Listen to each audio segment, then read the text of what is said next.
Tonight on the Northwestern News Report, where is the suspect? Additional updates to share. Evanston Police Department tells NNN the suspects in the Clark Street Beach shooting have still not been found. We ask police experts why. And honoring Native American culture. We catch up with one Northwestern Student Alliance honoring their land with song and dance. Saying yes to the dress! Plus, promising solution. How an Evanston organization is making prom more accessible for families. Those stories and more tonight on the Northwestern News Report. It's your news right now.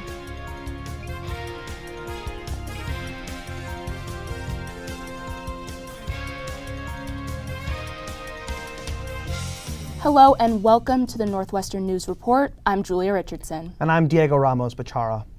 Tomorrow will mark 2 weeks since the shooting on Clark Beach, and today, we still don't know who pulled the trigger, killing 18-year-old Jack Irby and injuring 2 15-year-olds. Since the day following the incident, there's been no official updates from Evanston's police department. But as NNN's Logan Scajano reports, that's not entirely unusual.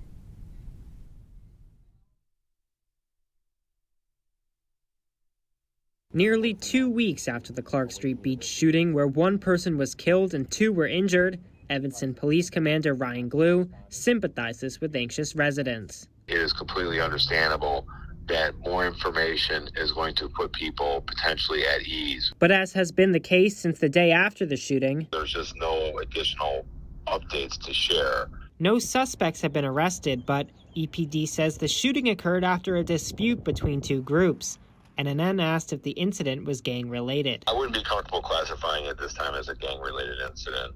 Motive is part of the investigation, and we have not determined the motive. This lack of information doesn't surprise some law enforcement experts. It's not unusual at all because, again, you have to give the investigators time to track down the investigative leads. Shortly after 9 on the night of the shooting, Northwestern tweeting that suspects were seen heading north on Sheridan Road in a sedan. They had left the area prior to police arrival. David Carter, a criminal justice professor at Michigan State, says going after the suspects probably would have been a lost cause. You'd basically be wasting time because, go north. Well, where? Your most efficient route is to follow the evidence. Experts say compiling information about the suspects involves a number of different methods, including reviewing closed-circuit camera footage, examining the victim's social media, and talking with witnesses. But after that, if I'm all dried up, I need the public's help. So I need to take that information to the public. So that's a balancing act. But Carter says going public can sometimes have its drawbacks. They don't want to give any indicators to the suspects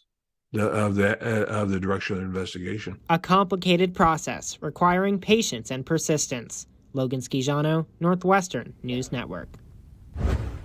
And just announced Evanston Police Chief Shanita Stewart joining a group of over 300 law enforcement leaders in an effort called Fight Crime Illinois. The program encourages investment in children's well-being as a method of crime prevention. And every ambulance in Evanston will now have a Lucas device. Now, this is a portable device that delivers high-quality compressions during cardiac arrest. It's a donation from the Evanston First Responders Foundation, which provides financial assistance to city first responders. The donation is in honor of Oliver Brown Leopold, a 19-year-old EMT who passed away in 2021. The department says the devices are critical for the resuscitation of patients. Now that's because it allows first responders to maintain uninterrupted compressions. That is the sound of helicopters lifting 6 new exhaust stacks on top of Mudd Library on Sunday. The stacks are for new research and laboratory space on the 4th and 5th floors of the building. Northwestern says mechanical contractors determined that helicopters were more efficient to lift the stacks compared to a crane. The full project is estimated to be completed by 2024. 7 Northwestern faculty members have received University Teaching Awards. This year's recipients are Gorvine Brent, Huffman Daniel, Emir War, Elizabeth Norton, Aaron Peterson, Rule Rogers, and Lila Shapiro. Now, each one was nominated by the deans of their respective schools and a provost committee selected from the nomination. The award includes a salary stipend for the next 3 years and funds for professional development. The official ceremony will be held on May 23rd. And Northwestern Medicine has named Craig Johnson as Executive Vice President and Chief Operating Officer. Johnson currently is the Executive Vice President for the university. He is responsible for the university's financial, capital, and operational resources. Vice President for Operations Luke Figura and Senior Associate Vice President Amanda Distel will temporarily take over Johnson's duties. A search for a successor is already underway. And a new Evanston restaurant is bringing Central American cuisine right to our backyard. Mas Salud is both a kitchen and a bar. The restaurant has a Central and South American food menu. There's Mexican meatballs and Argentinian chicken, plus Mayan hummus. Now there's also specialty drinks and cocktails. It feels like you're walking into an artsy Instagram photo when you enter the restaurant. There are bold colors and artworks, and we first showed you this restaurant back in October here on NNN, and the owner says that it will finally be ready. Now the restaurant itself, definitely a dream come true to finally do exactly what I wanted to do. You know, we're gonna have dishes that are Puerto Rican, Mexican, Salvadorian, Colombian, Cuban, and everything is meant to share. And so good news, the restaurant is finally set to open on Friday from 4 p.m. to 1 a.m. And while Evanston has a vibrant food scene, and as you just heard, is growing, one thing is missing: a classic Jewish deli. NNN's Max Rothfeder went to a new pop-up restaurant cooking up a solution. Everyone likes bagels. Bagels are a classic within the Jewish deli scene. They're the kind of food Minch's co-owner and Evanston restaurateur Jack DeMar grew up eating. I grew up on the North Shore. My family's Jewish. I'm very used to eating kind of the lox and nosh spreads on the weekends. When DeMar's longtime friend Eric Kogan had an idea for a new pop-up restaurant, a deli was the perfect choice. We looked around and figured there isn't a really great place to eat this kind of food, so why don't we try to do it ourselves? They named the restaurant Minch's, a Yiddish phrase meaning a good person. We thought it would be a cute brand and kind of representative of who we are as people in the community that we want to create within the restaurant. And a menu featuring deli classics like freshly baked babka and bagels with lox. I got an avocado bagel on a sesame bagel. I'm very excited about it. After just 1 week, they have lines out the door and repeat customers. This is my second time coming here, getting the same thing, so I'm definitely a happy customer. Minch's is currently open from 10 to 2 every Saturday and Sunday here inside Picnic, but their hope is to move into a permanent location full-time in the future. Do more of a broad Jewish deli type menu with, corned beef sandwiches and matzo ball soup and latkes and all that good stuff.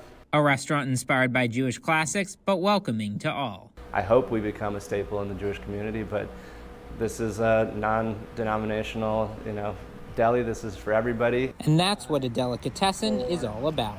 Max Rothfeder, Northwestern News Network. While the pop-up is only scheduled through June 11th, the co-owners say they will open a brick-and-mortar store within the next year. Coming up, how a Northwestern group is honoring its heritage through dance. And later this half hour, go behind the scenes into how a local organization is making prom accessible for families. How prepared is your family if a tornado shows up at your doorstep, or a flood, or a hurricane? You can't just turn away a natural disaster. That's why it's important to go to ready.gov/plan now. It has the tools and tips you need to make an emergency plan with your family. So if disaster comes knocking, let's go. You'll be ready to help keep your family safe. It's just a pizza. Yes. Make a plan today.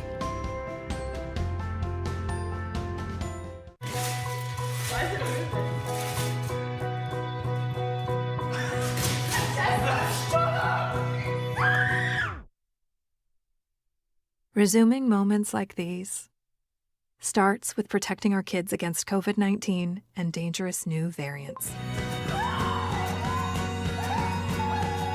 Get the latest facts by visiting getvaccineanswers.org and speaking to your pediatrician or healthcare provider.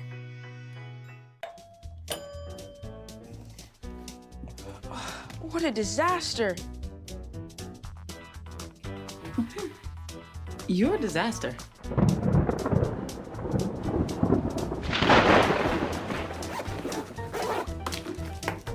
This is a disaster.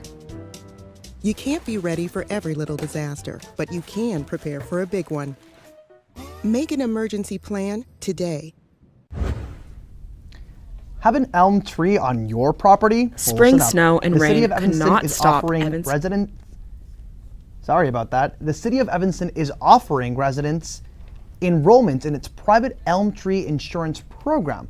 Now, this covers the removal of all elm trees on private property that become infected with the Dutch elm disease.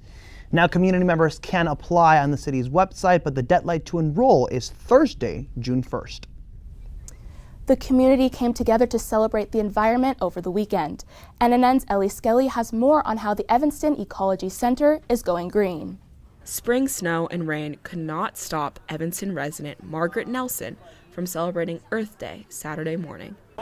Pay attention.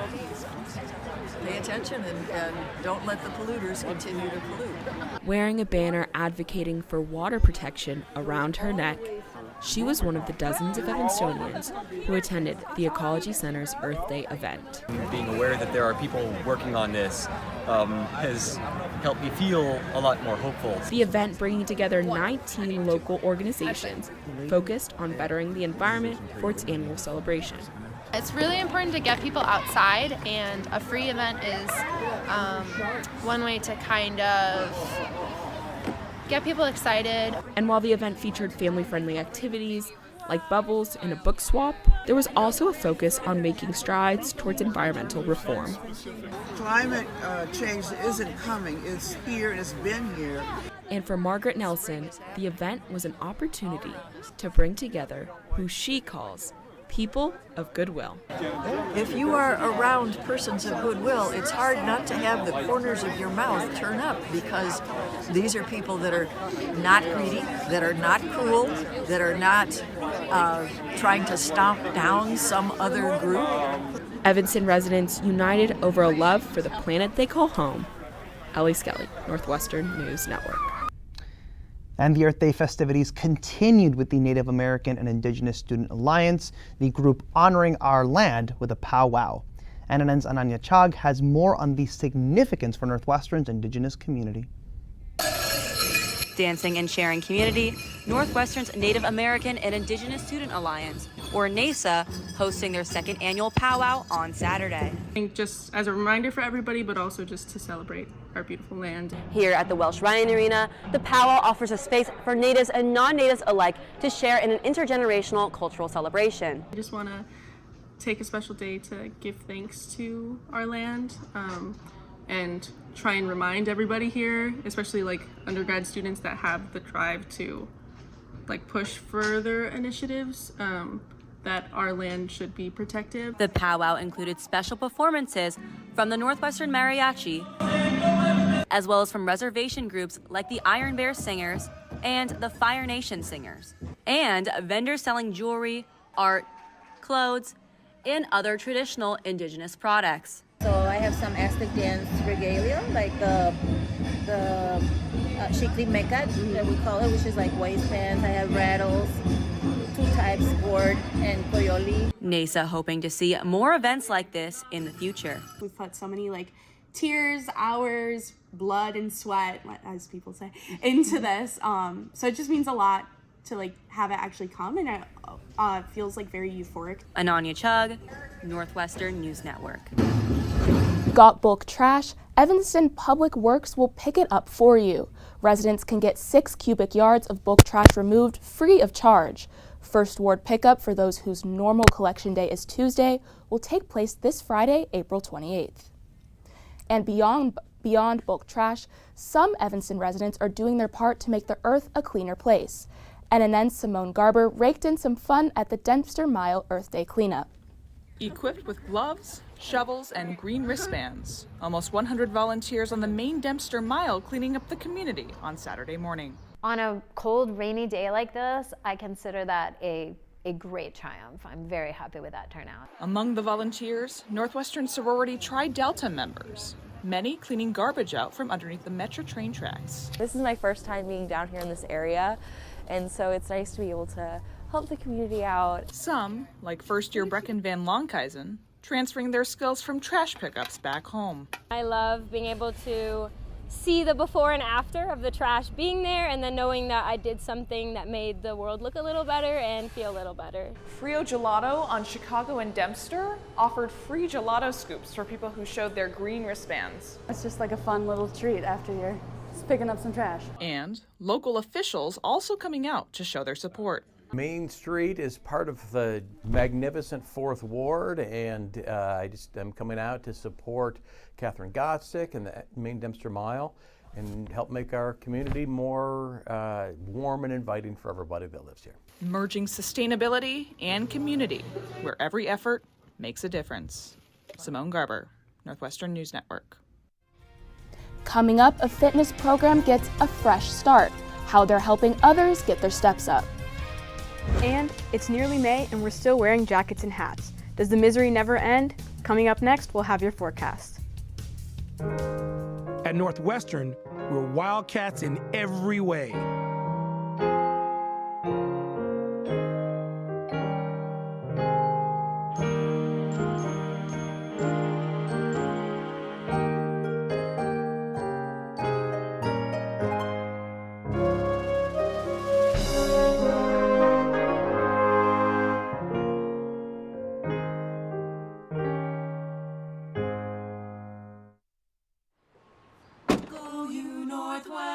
Northwestern break right through that. With our colors flying, we will cheer you all to go. Go you Northwestern, fight for victory, sweet victory, spread for the fame of our fair name, and go Northwestern, win that game. Go Cats! At Northwestern University, we are pioneering innovation and achieving excellence across every imaginable discipline.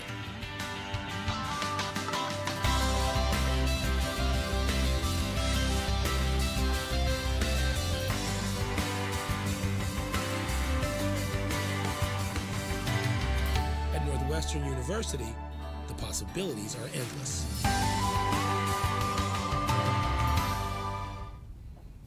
Welcome back. It's been 80 years since the Warsaw Ghetto Uprising. To mark the occasion, Northwestern's Hillel passed out yellow daffodils at Norris last week.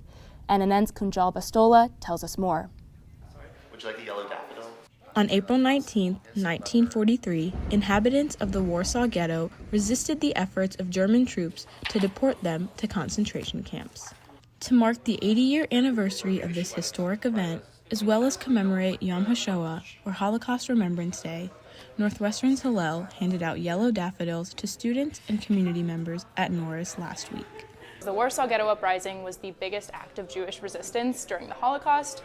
So the yellow daffodils symbolize that resistance, that uprising, as well as the survival of the Jewish people through that. The inspiration to bring the Daffodil Project to Northwestern came from an alternative spring break trip to Poland, where students immersed themselves in community, learning, and service. And we're actually one of the first American bases for the initiative, passing out the daffodils, that we received in Poland from the Polin Museum. Throughout the entire week, Hillel hosted speakers and discussions promoting educational awareness to remember the tragedy that was the Holocaust. It was just a really important event to kind of continue the Holocaust education. A highlight of the event. It's just really cool to be able to walk around campus and see people with yellow daffodils on their shirts. Students across campus showing their support by wearing a yellow daffodil, including non-Jewish students. It's on all of us, Jewish or not Jewish, to remember the Holocaust. Fostering remembrance, support, and community.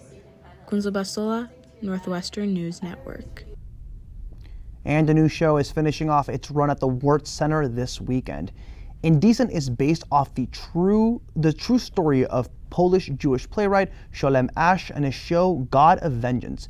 Its Broadway debut in 1923 resulted in the arrest of all of the actors. They were charged with indecency. The story takes place over 4.5 decades and explores the ramifications of anti-Semitism in the United States during the Second World War. The primarily Jewish cast wears custom prayer shawls made for each of them throughout the show.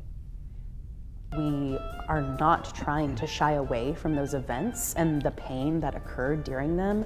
I've been reminding them that there is also celebration in this play. This troupe and what this play, God of Vengeance, has done for them is really significant.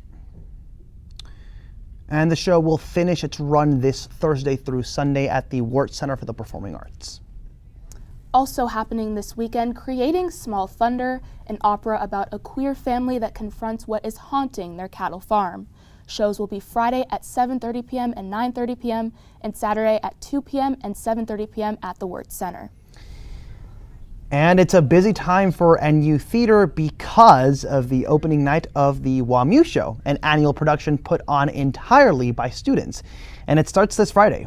The production Romance en Route will run through May 7th in Kahn Auditorium. And tickets are available now on the Wirt Center's website, or you can go to the link in the WAMU Show's Instagram bio. Are you ready to move? Evanston's Health and Human Services Department sure hopes you are. It is relaunching its annual fitness program after a 3-year hiatus. NNR Shravya Pant was there for the kickoff. We're Out Walking, or WOW, is Evanston's yearly community health effort. This year, nearly 600 Evanstonians are participating. It's nice to have friends to walk with and exercise with because they keep you accountable. Launched in 2007, the free 12-week program is open to all. Participants gain access to a calendar of fitness events, health seminars, and neighborhood walks. It's one of the most popular programs that we have in the Health and Human Services. Evanston's Health and Human Services Department says racial and income disparities contribute to inequities across its neighborhoods. WOW is one way the city hopes to make healthy lifestyles more accessible. Access to nutritious food, walkability, access to health care. The program also engages local businesses and community partners, presenting their advice to Evanstonians looking to get more active. Mind, body, and spirit approach is what really helps us to be more happy humans, really. Participants connect with Evanston fitness groups through weekly challenges such as step goals and exercise classes. I think it's nice to know that the community companies in the area support. A city walking with a purpose. Shravya Pant, Northwestern News Network. 4, 3. And now on to a more cold subject, the weather. It's been not so great. NNN's Kunjal Bastola is joining us now. Is spring ever going to arrive, Kunjal? Thanks, Diego. It's officially spring, but it seems like Evanston did not get that memo as this forever winter continues to drag on. The weather this week continues to be mildly dreary with some sunshine sprinkled throughout. Wednesday looks to be the coldest day of the week with temperatures at 45 degrees, but fear not, for the chances of rain are slim to none. Thursday looks to be promising with temperatures around 60 degrees and wind speeds at about 11 miles per hour. So perhaps you could be fearless and venture out onto the Lakeville to watch the sunset or sunrise if you're a morning person. As we head into the weekend, the weather dips a little into the 50s with rain to be expected on both Saturday and Sunday. And considering it's midterm season, maybe the bad weather is a sign to stay in and study. As for the gloomy weather this weekend, all I can say is, you're on your own, kid, because I'll be in Atlanta enjoying the Taylor Swift concert. So, come Friday, it's time to go. Heading into the beginning of next week, well, there's nothing new to report, it's still cold. Temperatures will stay at around 50 degrees on Monday, with some chance of rain. And that's the weather forecast for this week. Back to you at the desk. And coming up, big news for NU Sports. Learn about new players joining the Cats and which teams are topping the leaderboards. And Dress to Dance, an Evanston organization offering free prom dresses to high school students. We propose you to stick around for this after the break.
My narrative, since I've been locked up and kind of made my transition, has been like redemption, accountability.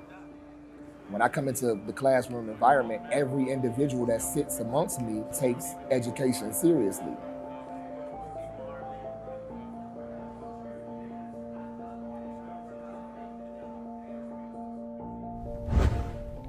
Welcome back. The Wildcats are champions on the lacrosse field once again, and you may hear some familiar names at the NFL draft this week. It's time for your NNN Sports Roundup.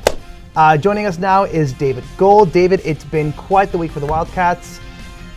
So yeah, why don't we get started? That's right, Diego. Let's start off with the Wildcats' #1 ranked team, its lacrosse team. Northwestern Lacrosse hosted the Maryland Terrapins with the Big Ten regular season title on the line. 30 seconds into the game, fifth-year Izzy Skane scored her 73rd goal of the season, but the Cats and the Terps ended the half at 4. Even in the freezing cold, fifth-year Haley Radigan was scalding hot in the second half, scoring 4 goals, bringing her season total to 273, the 10th most in NCAA history. The Cats captured the Big Ten regular season title with a final score of 13-6. Moving over to the hardwood, Northwestern men basketball landed 3 new players from the transfer portal. Liberty graduate Blake Preston, Denver sophomore Justin Mullins, and Princeton graduate Ryan Langborg have all committed to playing for the Wildcats for the 2023-2024 season. Langborg was a key contributor to Princeton's run to the Sweet 16 this year. The moves come as the Cats look to replace stars Boo Buie and Chase Audiche, who both declared for the NBA draft earlier this month. And 4 players expect to hear their name called this week at the NFL draft. The group is headlined by offensive lineman Pierce Skoronsky. He's expected to be selected in the early first round and the Cats' highest selected player since 2021. Wildcats defensive lineman Adetoyima Adebawore has shot up the draft boards after an impressive combine performance. Evan Hull and Cam Mitchell are also expected to be selected. Lots of exciting news happening on and off the field, guys. Yeah, definitely. David, thank you so very much. It seems to be a very good year for the Wildcats next year. And finally for us tonight, prom season is fast approaching, but the rite of passage can be a financial strain on many families. NNN's Sadie Frankel tells us how one Evanston organization is trying to make prom an accessible and fashionable experience for all. The Evanston Women's Club bringing smiles to the faces of more than 100 high school juniors and seniors over the weekend with their annual Dreams Delivered boutique. Dreams Delivered is giving every student the opportunity, every student who wants to wear a dress, the opportunity to go to prom. Making prom affordable, they provide local students with a free dress, jewelry, and shoes. It's very satisfying to be able to help students and families. Teenagers are able to book a slot to shop from the over 1,000 dresses donated to or purchased by the Evanston Women's Club. Saying yes to the dress! Offering dresses in plus sizes and a wide variety of styles, they're looking to be accessible to all. We see a student, the smile on the student's face when they've chosen their dress and their shoes and their jewelry. It's very rewarding. U.S. teens spend an average of over $600 on prom, according to Yahoo Style's 2017 Prom Across America survey. Dreams Delivered is tackling this affordability problem. There are many students who will come in and tell us that without us, they would not be able to go to prom. Many students feel fortunate to have this resource available to them. I think it's helped me get a dress that I really like and I'm excited to wear. Making prom dreams come true, Sadie Frankel, Northwestern News Network. That was a great story. I loved going to prom in high school. Yeah, I wish I would have gotten the chance, but unfortunately COVID took that away from us. No. And that's going to do it for us for this week's edition of the Northwestern News Report. Be sure to stay tuned for PolitiCat coming up next. I'm Diego Ramos Bechara. And I'm Julia Richardson. Have a great night.